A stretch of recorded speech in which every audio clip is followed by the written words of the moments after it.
Trustfall est un long métrage qui retrace l'engagement de Julian Assange, donc un journaliste, lanceur d'alerte, qui a purgé 13 années en prison, dont 6 en assignation résidentielle, donc dans l'ambassade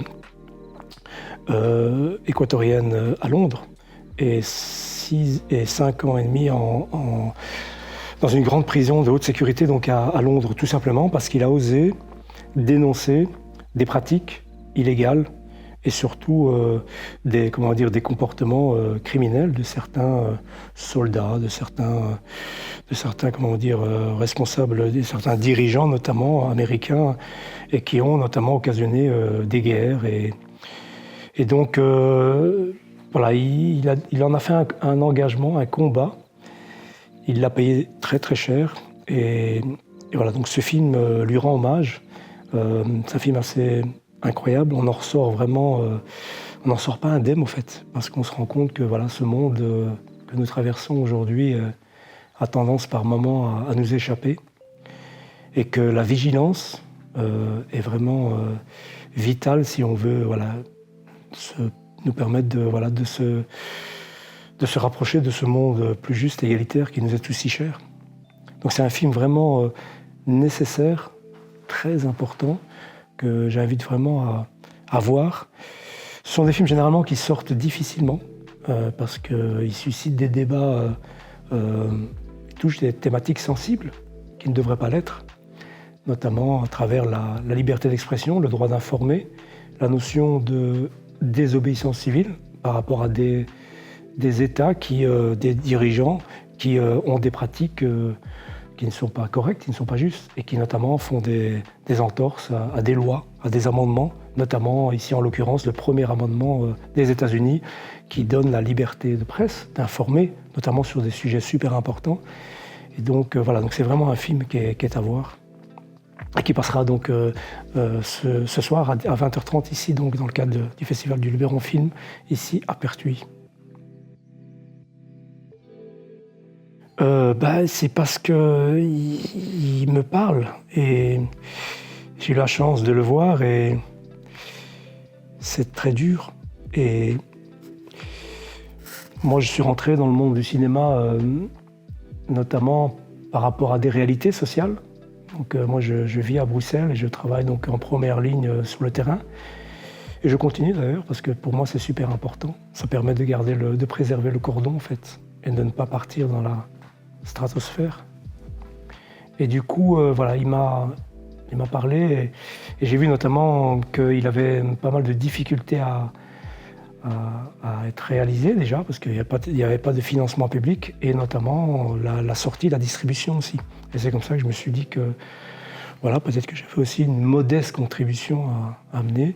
Et donc voilà, c'est pour ça que on a cette projection ici. Donc je viens avec ce film que je vais présenter, et je suis vraiment très très content, notamment qu'ici l'équipe, la présidente et la vice-présidente ont accepté, parce qu'il y a pas mal d'exploitants de salles ou de responsables de festivals qui ont difficile de prendre le film, tout simplement parce qu'ils ont peur de se froisser avec le politique, avec les financements, les responsables qui financent.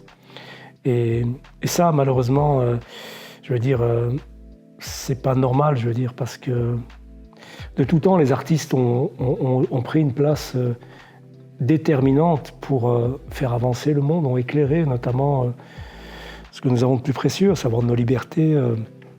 Et malheureusement, aujourd'hui, ils sont souvent stigmatisés, screenés, blacklistés, parfois même enfermés. Et quand une société va très très mal, c'est quand on s'en prend aux artistes.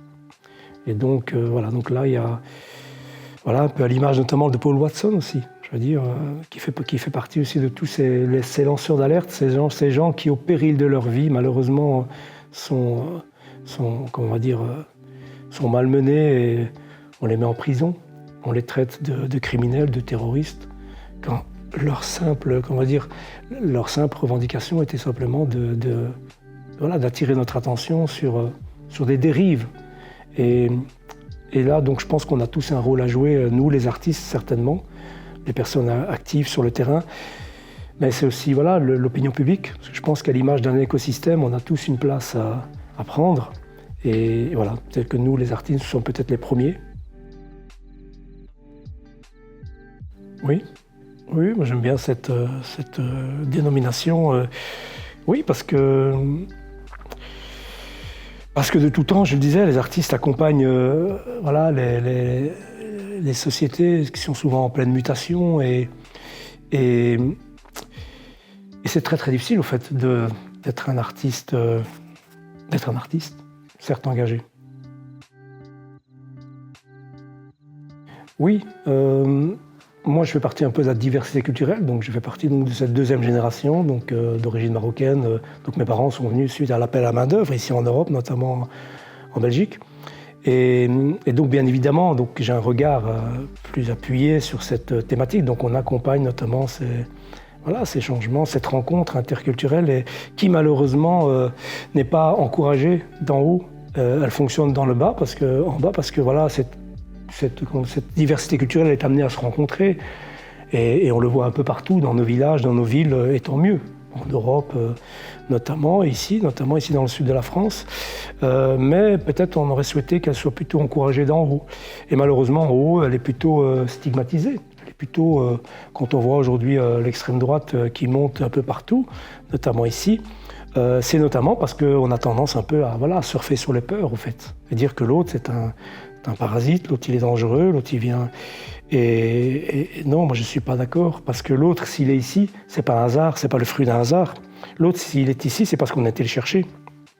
On a été chercher son père, sa mère, ses grands-parents, notamment pour reconstruire l'Europe, certes, parce que l'Europe, après la guerre, c'était le chaos, et il fallait reconstruire et relancer l'économie. Et donc c'est comme ça qu'on a fait appel donc, on a lancé des vagues d'immigration.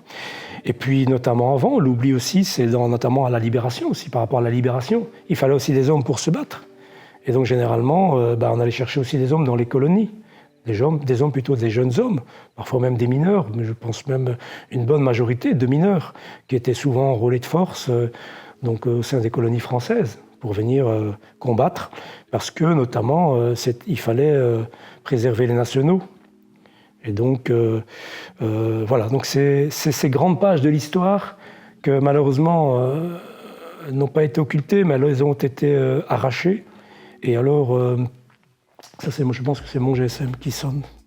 C'est pas grave. C'est pas grave? Ça va pour vous? Ça va. Je reprends sans couper. Et donc, c'est ces grandes pages de l'histoire qui, malheureusement, n'ont pas été occultées, mais arrachées violemment et volontairement. Voilà, parce que la période coloniale, la période de l'occupation sont des pages sombres de l'histoire. Et moi, je ne suis pas d'accord avec ça.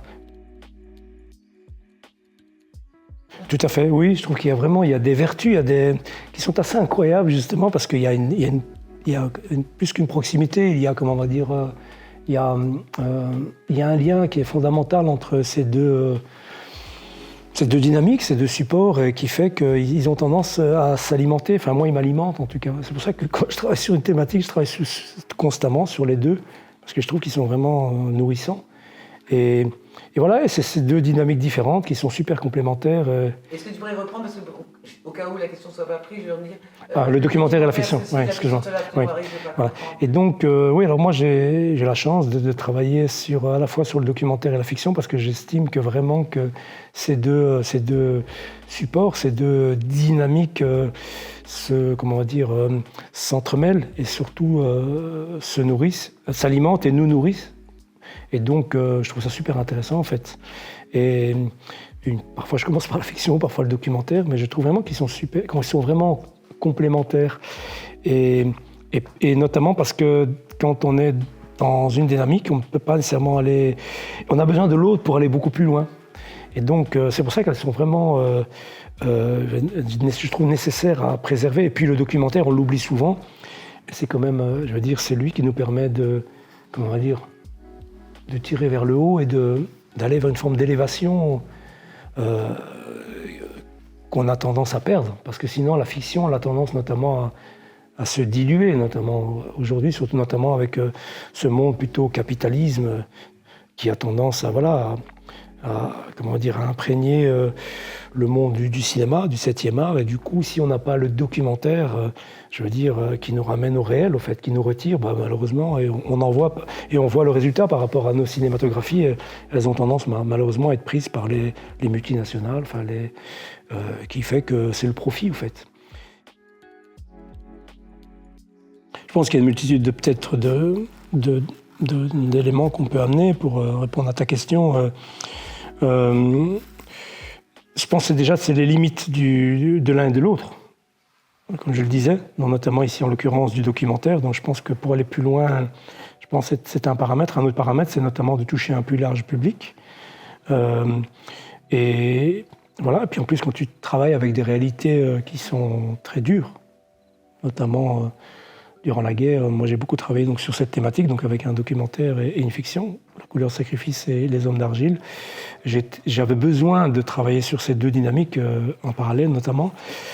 Et la fiction est arrivée parce que le documentaire était beaucoup trop dur. Les réalités étaient, donc rencontrant notamment ces anciens combattants qui m'ont vraiment marqué, j'avais besoin d'aller plus loin en fait. Et donc voilà, c'est un peu difficile à expliquer, mais je trouve vraiment que le documentaire devrait avoir une plus grande place, je trouve. La fiction ramène beaucoup plus de sous, mais probablement si on avait plus de documentaires, mais je pense que c'est un peu voulu, parce que les documentaires ont tendance un peu à l'image de ce documentaire de ce soir, justement, qui a été fait. En plus, ils sont souvent faits avec des petits moyens. Mais voilà, donc à l'image de ce film Trustfall sur Julian Assange, c'est un film qui va changer le monde.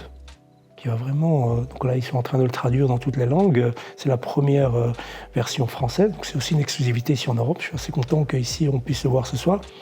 Et malheureusement, on devrait avoir un plus grand enthousiasme, intérêt de nos mécanismes institutionnels, donc de nos dirigeants notamment. Parce que c'est vraiment la place du lanceur d'alerte, de l'artiste engagé ou du journaliste investigation est déterminante. On doit être, parce que ce sont probablement les derniers garants qui nous permettent d'être attentifs à nos sociétés qui peuvent partir en dérive.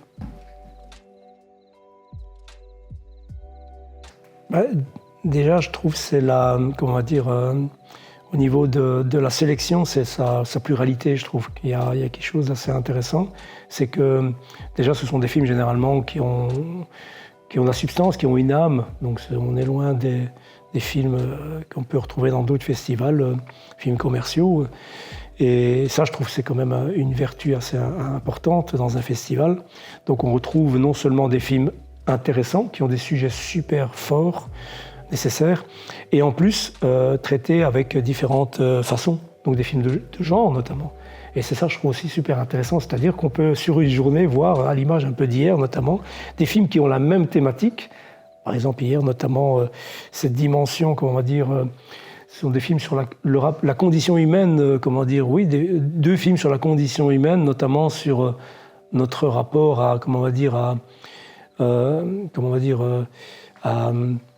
à la nature, oui, tout à fait. Et donc, mais avec deux approches complètement différentes, mais qui se valent. Et je trouve vraiment qu'à l'image de cette journée d'hier, je trouve que c'est super intéressant en fait. C'est-à-dire que ces deux films, par exemple, ont suscité pas mal d'échanges, de débats, de partages. Et c'était beau en fait. C'est de se dire, voilà, chacun avait sa perception. Et c'est ça le cinéma, je trouve. Et surtout un espace comme celui-ci, donc un festival, c'est-à-dire où ce sont des hommes et des femmes qui se retrouvent et qui partagent ce qu'ils ont de plus précieux, ce qu'ils ont de plus beau, et qui repartent avec des choses qui ont bougé. Et la journée d'hier, c'est un peu à l'image de ce festival.